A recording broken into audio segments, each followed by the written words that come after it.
हम मौरी के नाम मांगे छ अच्छा होगा वक्त का कहेगा आगे नहीं जावा हाय रे तू सुना देऊ आगे कौरिया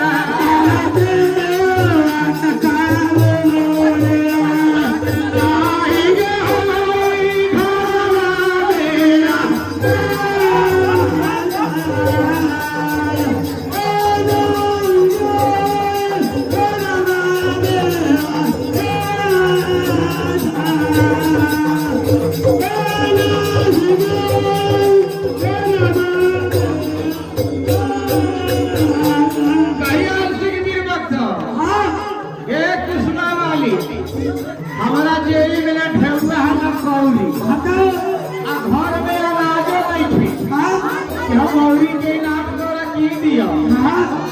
तब कुसुम मालिक का कहेगा हो मौगा वक्त हमरा तोरा पैसा कौड़ी से दरकार नहीं आ ना घर के अनाज चाहिए ताकि एगो जो बाले पर में सत कैल अरे पुराना